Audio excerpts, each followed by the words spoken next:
अस्सलाम वालेकुम नाज़रीन, आप देख रहे हैं हमारा ऑफिशियल यूट्यूब चैनल और मैं हूं आपकी मेज़बान यशफा कुरैशी।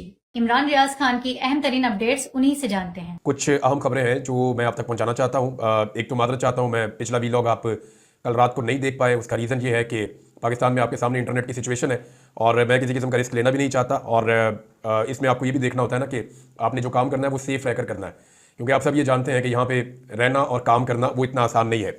लेकिन इसका एक सोल्यूशन है, मैं आपके साथ शेयर करूँगा। पाकिस्तानी रियासत जो है वो अरबों रुपए खर्च कर रही है सिर्फ नौजवानों को उनकी राय देने से रोकने के लिए, कि आम आदमी जो है वो अपनी बात ना कर सके, सिर्फ अशराफिया अपनी बात कर सके सोशल मीडिया के ज़रिए से। तो पाकिस्तान की जो रियासत है वो इसके लिए अरबों रुपए खर्च कर रही है, लेकिन ये अरबों रुपए अगले 24 से 48 घंटों में ज़ाया हो जाएंगे। और उसकी वजह सादी ये है कि नौजवान हर चीज़ का हल निकाल लेते हैं। आप जो मर्जी कर लें, उल्टे लटक जाएं, सीधे हो जाएं, कुछ भी करें, इसका हल निकल आएगा। मैं आपको अभी कुछ चीज़ें थोड़ी देर में बताऊंगा इसी वीलॉग में कि इसको टैकल कैसे करना है या मुझे कितनी समझ आई है। अच्छा जी, लबनान के अंदर ये बहुत अफसोसनाक खबर है, मैं आपके साथ पहले शेयर कर दूं। इंटरनेशनल फ्रंट से लबनान में बड़ा खौफनाक अटैक किया इसराइल ने, वहाँ पे बमबारी की है और बड़ी ज़बरदस्त गोलाबारी हुई है। इसके अलावा गज़ा में भी इसराइल ने अपने हमले को तेज़ किया है और 2 घरों के ऊपर शदीद बमबारी की है। अब इसके नतीजे में गज़ा में 13 बच्चों समेत 30 के करीब फ़लस्तीनी शहीद हो गए, जबकि लबनान में 40 से ज़ायद लबनानी मुसलमान जो है वो शहीद हो गए। तो 70 से ज़ायद मुसलमानों को शहीद किया इसराइल ने एक दिन में। ये अपनी कार्रवाइयाँ बहुत तेज़ी से आगे बढ़ा रहे हैं।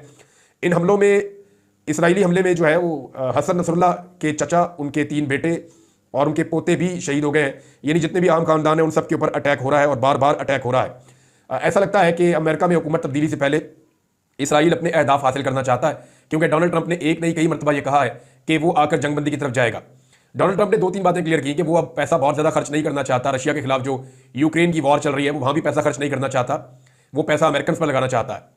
और वो मशरिक़ वस्ता में भी लड़ाई नहीं चाहता, और मशरिक़ वस्ता में इसराइल अपने अहदाफ हासिल कर रहा है। अभी उनके पास बाकी 2 महीने बचे हैं। 20 जनवरी को डोनाल्ड ट्रंप की हुकूमत आ जाएगी, तो देखते हैं तब तक क्या होता है। पाकिस्तान में भी हालात आपके सामने हैं, बड़े तशवीशनाक हालात हैं दहशतगर्दी के। जब से पाकिस्तान पीपल्स पार्टी की बलूचिस्तान में हुकूमत बनी है तब से लेकर अब तक दहशतगर्दी में बहुत ज़्यादा इजाफा हो गया है। बार बार दहशतगर्दी के वाक़यात हो रहे हैं और सूबाई हुकूमत या फेडरल गवर्नमेंट उनको काबू करने में मुकम्मल तौर पे नाकाम दिखाई देती है। बड़के मारी थी पहले मोहसिन नकवी साहब ने, लेकिन नाकाम हुए। उन्होंने कहा ये एक SHO का काम है ये, और उसके बाद हमने देखा कि दहशतगर्दी के तवातर के साथ वाक़यात हो रहे हैं। अब जो कोयटा रेलवे स्टेशन पे खुद कुछ धमाका हुआ, उसकी कुछ तफसीलात सामने आई है। उसके ऊपर जो इन्वेस्टिगेशन इदारे हैं वो आगे बढ़ रहे हैं, लेकिन ये एक फेलियर है। जब भी कोई इतना बड़ा हादसा या वाक़या होता है तो ये एक तरह का फेलियर भी होता है।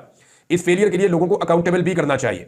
पूरी दुनिया में ऐसा होता है कि जब भी कोई सिक्योरिटी लैप्स होता है या कोई बड़ा फेलियर होता है तो वहाँ पे जो सिक्योरिटी के इदारे हैं वो मुतल्लिका लोगों को जिम्मेदार ठहराते हैं और उनके खिलाफ कार्रवाई भी करते हैं। लेकिन पाकिस्तान में हमने ये चीज़ें होती हुई नहीं देखी। मेरे ख्याल में इस तरफ भी तवज्जो देनी चाहिए और सख्ती के साथ दहशतगर्दों को निमटना चाहिए। ये मुल्क के दुश्मन है, कौम के दुश्मन है, अमन के दुश्मन है, तो इनसे निमटने के लिए किसी किस्म की नरमी नहीं होनी चाहिए, लेकिन साथ ही साथ खुद एहतसाबी का अमल भी होना चाहिए। अब आ जाए उस बात की तरफ जो हम पहले कर रहे थे कि पाकिस्तान में इंटरनेट बिल्कुल स्लो हो गया और VPN जो है वो तकरीबन बंद हो गए। अब कुछ लोग ये कह रहे हैं कि तमाम VPN काम नहीं कर रहे हैं, कुछ लोग ये कह रहे हैं कि वो VPN जो मुफ्त में काम कर रहे थे वो काम नहीं कर रहे। तो डिफरेंट डिफरेंट खबरें आ रही थी। इंटरनेट की एक्सेस बड़ी स्लो हो गई थी, यानी मेरी अपनी टीम को हमें बड़ी मुश्किल पेश आ रही थी कि इंटरनेट इस्तेमाल करने में, और एक वीडियो भी अपलोड नहीं हो पा रही थी और बड़ी दिक्कत हो रही थी।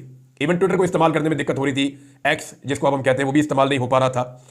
तो ये सारी चीज़ें ना होने की वजह यह है कि हुकूमत फिर कोई तजर्बे कर रही है। हुकूमत लगातार तजर्बे करती चली जा रही है, अरबों रुपए खर्च कर रही है सिर्फ इस काम के लिए कि जनाब हमने पाकिस्तानी नौजवानों को या पाकिस्तानियों को उनकी ज़ाती राय देने से रोकना है।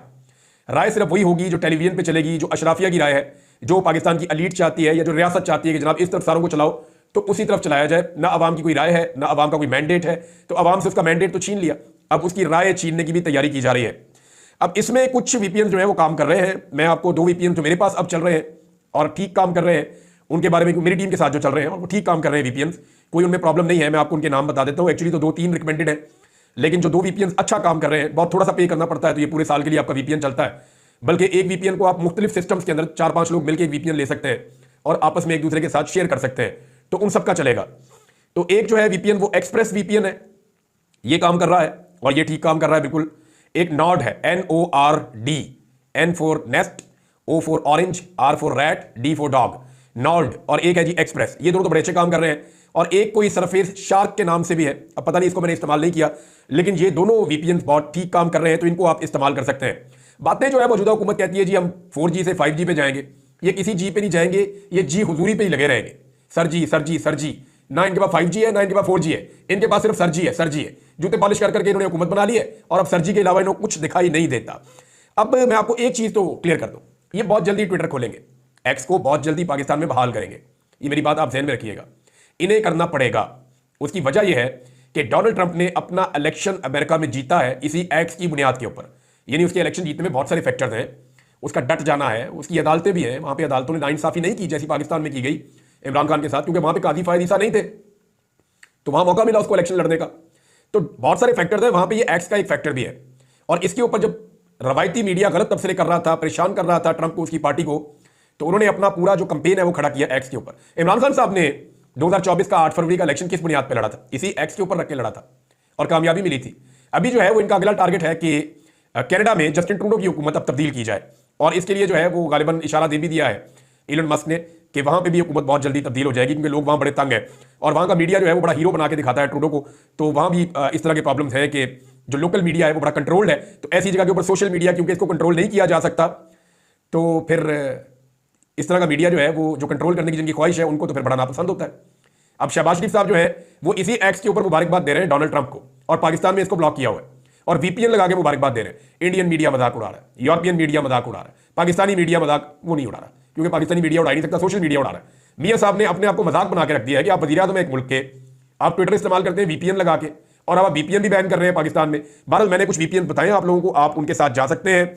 अब मामला यह है कि हुकूमत इसको खोलेगी। उसकी वजह यह है कि डोनाल्ड ट्रंप को जब ये एक जुमले में कोई बताएगा ना कि पाकिस्तान में फस्तायत है, और ये भी बताएगा कि पाकिस्तान में जो है वो आज़ादी इज़हार राय नहीं है और एक्स को बैन किया हुआ है, तो ये उसको जाके फौरन हिट करेगा।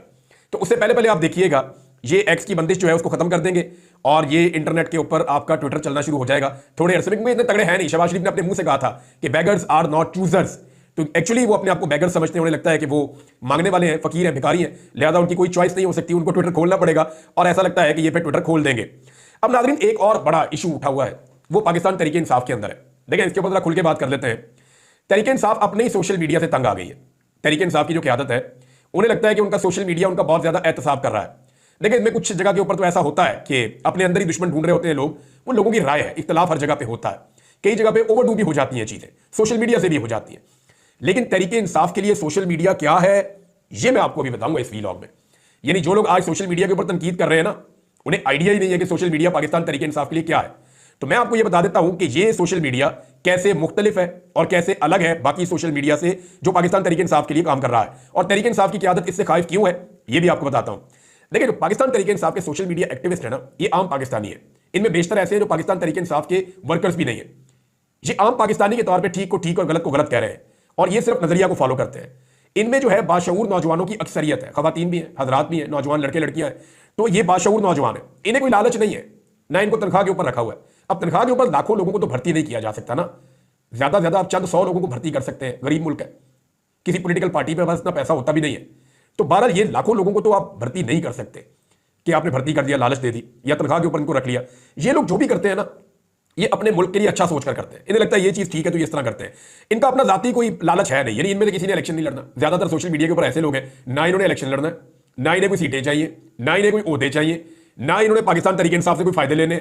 ये तो सिर्फ पाकिस्तान के चक्कर में इमरान खान का साथ देते हैं। और इमरान खान का साथ ये क्यों देते हैं, इस पर गौर करें आप। ये इमरान खान का साथ देते हैं इमरान खान के मौक़िफ़ पर डट जाने की वजह से, इमरान खान के अपने करैक्टर की वजह से, जो बड़ा मजबूती के साथ खड़ा हुआ है। तो ये इमरान खान के किरदार की वजह से उसको सपोर्ट करते हैं। इनमें से बेशतर तो ऐसे हैं नौजवान जो उस वक्त बिल्कुल छोटे छोटे बच्चे थे, जिन्हें क्रिकेट की समझ नहीं थी 92 में। कई लोग समझते हैं कि ये क्रिकेट के फॉलोअर्स हैं, बहुत सारे ऐसे हैं जिनको क्रिकेट पसंद ही नहीं है, वो क्रिकेट देखते भी नहीं है, लेकिन फिर भी इमरान खान को बहुत फॉलो करते हैं। वो लीडर समझते हैं इमरान खान को, उनके लिए इमरान खान एक लीडर है, एक क्रिकेटर नहीं है। क्योंकि बेशतर तो ऐसे हैं जिन्होंने 92 के वर्ल्ड कप के बाद आंख खोली इस दुनिया में, या उस वक्त वो 2 साल 3 साल 4 साल 5 साल के थे, जिन्हें क्रिकेट का शऊर ही नहीं था। तो ये इमरान खान को क्रिकेट की वजह से नहीं, उसके कैरेक्टर की वजह से सपोर्ट करते हैं, और बिल्कुल स्ट्रेट फॉरवर्ड किस्म के लोग हैं। ये किसी का उधार नहीं रखते, यानी इन्हें इस बात से फर्क नहीं पड़ता कि ये कितना बड़ा आदमी है, या कोई मिनिस्टर है, या कोई बड़ा ओहदे में बैठा हुआ है, कोई गवर्नर है, कोई वजीर आजम है। इन्हें फर्क पड़ता होता तो ये एस्टेब्लिशमेंट के साथ टक्कर ले लेते, इन्हें फर्क पड़ता तो ये वजीर आजम के साथ टक्कर देते। कभी इनके पासपोर्ट ब्लॉक होते हैं, कभी इनके घर वालों को तंग किया जाता है, कभी इन्हें उठाकर भी ले जाते हैं, कभी इनको ब्लॉक कर दिया जाता है, कभी इन्हें कोई नुकसान, कभी कोई नुकसान, लेकिन उसके बावजूद ये पीछे नहीं हटते। अगर ये बुज़दिल होते और स्ट्रेट फॉरवर्ड ना होते और आपसे डर जाते, तो ये बहुत पहले बाकी लोगों से डर जाते। आप इन्हें डरा नहीं पाएंगे। दूसरा ये है कि ये अमीर और खानदानी रईसों के गुलाम नहीं है। इनको सबसे पसंदीदा नारा इनका यह है कि जी हम गुलाम नहीं है, इमरान खान के पीछे इसलिए चलते हैं। तो अमीर है, कोई खानदानी रईस है, कोई पुराना सियासतदान है खानदानी, इनको इस बात से कोई फर्क नहीं पड़ता। इन्हें फर्क पड़ता है कि किस आदमी की कुर्बानी क्या है और किस आदमी का नजरिया क्या है। इन्होंने पहली मर्तबा गरीब और मिडिल क्लास आम लोगों को कई दूर दराज इलाकों से चुनकर लीडर बनाया है। बहुत सारे हीरे इन्होंने तलाश किए सोशल मीडिया के जरिए से और उनको दुनिया के सामने लेकर आए हैं। आज वो लोग जो 20-20, 25-25 साल से सियासत कर रहे हैं, उनके कद बहुत छोटे हो गए हैं बहुत सारे ऐसे लोगों के सामने जिन्हें कल तक कोई जानता भी नहीं था। जनूबी पंजाब से, कबायली इलाकों से, दूर दराज एरिया से ऐसे ऐसे हीरोज ढूंढ कर लाते हैं ये सोशल मीडिया के लोग और बताते हैं और फिर उनको हीरो बनाते भी हैं सोशल मीडिया के जरिए से। इन्हें फर्क नहीं पड़ता कि ये साबिक वजीर आजम का बेटा या वजीर आला का बेटा है। इन्हें फर्क नहीं पड़ता कि इसकी अरबों खरबों की जायदादें या इसकी 40 फैक्ट्रियां हैं। एक छोटा सा दुकानदार या एक सेलमैन भी इनके लिए बहुत बड़ा हीरो बन जाता है। ये सोशल मीडिया का कमाल है। पाकिस्तान तरीके इंसाफ में कई लोगों ने अपना सोशल मीडिया बनाने की कोशिश की, सारे के सारे नाकाम हुए। और यानी इस सोशल मीडिया ने किया ये कि एक हुजूम को एक कौम के अंदर कन्वर्ट किया। मैं अली अमीन गंडापुर साहब का आपको एक स्टेटमेंट पढ़ के सुनाऊंगा। एक तो शेख वकास अकरम साहब का स्टेटमेंट है, वो तो आप सबने सुना है। अली अमीन गंडापुर साहब का एक स्टेटमेंट है, उसकी सिर्फ मैं 2 लाइनें आपको पढ़ के सुनाऊंगा, फिर मैं आपको बताता हूं कि एक्चुअली चक्कर क्या है। गंडापुर ने कहा कि जो घर में बैठकर तरीके इंसाफ पर तनकीद कर रहा है, मैं उसे पीटीआई का समझता ही नहीं हूं। और उन्होंने कहा कारकुन नाराज है, वजीर डी चौक पर हमें छोड़कर आ गए, उनकी नाराजगी को खत्म करेंगे। उन्होंने कहा जिनकी बात कर रहे हो ये अपने घर में बैठे होते थे, ये डी चौक में होंगे भी नहीं, मेरी पार्टी है, मुझे पता है कौन क्या है। उन्होंने कहा इनकी नाराजगी जाए भाड़ में, खुद निकलते नहीं है, बैठे घर में होते हैं, बाहर बैठकर बातें कर रहे होते हैं, जो जाने वाले साथ थे वो अभी साथ है। अच्छा जी, अब बात यह है कि अली अमीन गंडापुर साहब कहते हैं कि ये घर में बैठ के सोशल मीडिया चलाते हैं तो ये जाए भाड़ में। इमरान खान ने इनको क्या नाम दिया था? इमरान खान ने इन्हें कहा था कीबोर्ड वॉरियर्स। Keyboard warriors. अब कीबोर्ड वॉरियर इमरान खान ने कहा तो इसका मतलब क्या है? वो इनको वॉरियर समझते थे। इमरान खान को सोशल मीडिया की अहमियत का पता है। वो इस बात को जानते हैं कि 10 में से 1 आदमी सड़क पे आता है, लेकिन अगर 10 आदमी कीबोर्ड पे बैठे हो तो वो एक तहरीक खड़ी कर सकते हैं। इमरान खान ये जानते हैं कि फ्यूचर जो है वो सोशल मीडिया का है। इमरान खान को ये पता है कि मुस्तकबिल में जितने इलेक्शन हुआ करेंगे, सोशल मीडिया के ऊपर पैगाम जारी होंगे, वहीं पे सारी चीजें होंगी, उनके मुताबिक इलेक्शन चला करेंगे। इमरान खान साहब इनसे 10 साल आगे सोच रहे हैं और ये इमरान खान साहब से 20 साल पीछे सोच रहे हैं। नॉर्मल जमाने से भी 10 साल पीछे जा रहे हैं। आज पाकिस्तान तरीके इंसाफ के पास जो सबसे बड़ी ताकत है वो तरीके इंसाफ का सोशल मीडिया है, जिससे पाकिस्तान की एस्टेब्लिशमेंट तंग है, जिससे पाकिस्तान की सारी हुकूमत तंग है, पाकिस्तान के रियासती इदारे तंग है। वो सारे ये कह रहे हैं कि हमने जो भी तजुर्बा किया उसको उल्टा कर दिया किसने? सोशल मीडिया ने। अगर आप सर्वे उठा के देखें तो 80% कामयाबी पाकिस्तान तरीके इंसाफ को इस सोशल मीडिया की वजह से मिली है। यही कीबोर्ड वॉरियर्स लोगों को बता रहे थे कि आपका इंतखाबी निशान ये है, आपने इसके ऊपर मोहर लगानी है। अब सारे लोग तो जलसे में नहीं आ सकते ना, सारे लोग एक जैसे होते भी नहीं है। लेकिन क्या आप डिस्करेज करेंगे जो आदमी बैठ के सोशल मीडिया के ऊपर आपकी लड़ाई लड़ रहा है? तो क्या आप डिस्करेज करेंगे उसको गाली देकर के तू लड़ाई लड़ी ना, भाड़ में जाओ, तुम भाग जाओ यहां से, हमें सिर्फ वही 4 बंदे चाहिए जो हमारे साथ जाके मैदान में लड़ाई लड़े? भाई सोशल मीडिया एक बहुत बड़ी पावर है, ये पूरी दुनिया में आपकी आवाज को लेकर जाती है। बेशुमार सोशल मीडिया के लोग पाकिस्तान तरीके इंसाफ से ताल्लुक रखने वाले मुल्क से बाहर चले गए।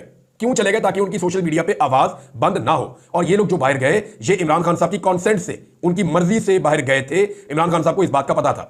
अब सोशल मीडिया पे जो लोग तनकीद कर रहे हैं ना, वो एक्चुअली इमरान खान साहब की जड़ें खोखली कर रहे हैं। क्योंकि इमरान खान साहब के मुखालिफिन एक बात का बरमला इजहार करते हैं कि एक चीज है जिसमें हम पाकिस्तान तरीके इंसाफ का मुकाबला नहीं कर सकते, और वो है पाकिस्तान तरीके इंसाफ का सोशल मीडिया या उसके कीबोर्ड वॉरियर्स। जब इमरान खान साहब कहते हैं कीबोर्ड वॉरियर, तो क्या कीबोर्ड वॉरियर डी चौक में बैठा होता है, या कीबोर्ड वॉरियर जो है वो कंटेनर के ऊपर बैठा होता है, या कीबोर्ड वॉरियर जो है वो आंसू गैस के सामने अपना कीबोर्ड रख के बैठा होता है? और भाई वो अपनी उस जगह बैठेगा जहां बैठ के वो कंफर्टेबली आपका बयानिया आगे बढ़ाएगा। एक एक मंजर को एक एक लाख मरतबा वो शेयर करते हैं। ये उनकी पूरी एक स्ट्रेटेजी है जिसके साथ वो काम करते हैं और मिलकर काम करते हैं नौजवान एक कौम की तरह बनके। मेरे ख्याल में सोशल मीडिया एक्टिविस्ट जो हैं पाकिस्तान के, उनसे माफी मांगनी चाहिए पाकिस्तान तरीके इंसाफ की क़यादत को, और आइंदा ऐसी भोंडी हरकत करने से गुरेज करना चाहिए। किसी की तौहीन ना करें, क्योंकि ये लोग आपको सिर्फ आईना दिखा रहे हैं। अरशद शरीफ ने कहा था कि मीडिया तो आपको आईना दिखाता है, और आपको अगर आईने में अपनी शक्ल अच्छी नहीं लगती तो फिर आप आईने पे तो गुस्सा ना उतारे ना।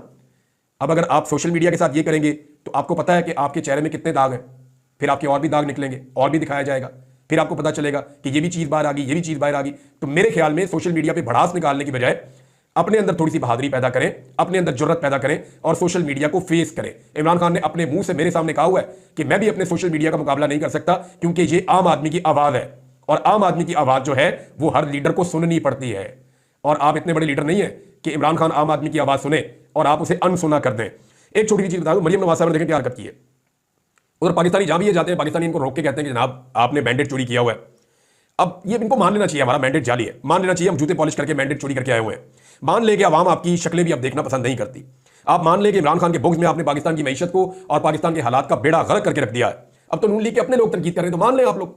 अब लोग जहां ये जाते हैं वहां तनकीद करते हैं। उधर 3 बंदे इकट्ठे करके चार बंदे इकट्ठे करके उनके हाथ में बैनर पकड़ा के वहां खड़ा कर दिया, उसी जगह पे जहां पे नवाज शरीफ साहब की एक दिन पहले इज्जत अफजाई हुई थी, मरियम नवाज की और नवाज शरीफ की। और वो 4 बंदों में से एक बंदा नारे लगा रहा है, और गौर से देखे बाकी 3 बंदे शर्मिंदा हो रहे हैं कि हम यहां पे क्यों आ गए। आप अंदाजा करें कि ये कितने कमजोर हो चुके हैं, आप अंदाजा करें ये अंदर से कितने बुज़दिल हैं, आप अंदाजा करें कि ये कितने खौफजदा हो चुके हैं।